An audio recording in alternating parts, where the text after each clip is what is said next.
Welcome to Pindar Poetry. We hope you learned something new. You start by cutting power now. Unplug the AC adapter from both the Xbox and the wall. Once done, wait 10 to 15 seconds to clear residual charge. This forces the brick's internal capacitors to reset. While waiting, inspect cables and connector pins for visible damage, because physical faults often cause orange lights.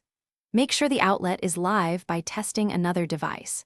If you're using a surge protector, plug directly into the wall to remove that. Next, reconnect only the power brick to the wall socket and observe the LED for a minute. This isolates brick behavior. If the brick felt warm, give it 5 to 10 minutes to cool.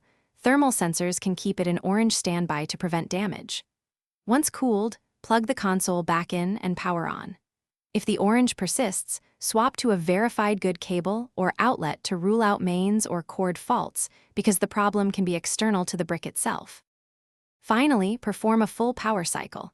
Unplug everything, hold the Xbox power button for 10 seconds to discharge internal boards, then reconnect the brick and console. If the LED remains solid orange and the console refuses to boot, the brick's internal regulator likely failed. Replace the PSU. One key troubleshooting tip: test the suspect brick on another compatible Xbox or test a known good brick on your console. That comparison quickly tells you whether the brick or the console is at fault. Thanks for watching. Consider subscribing if we helped you.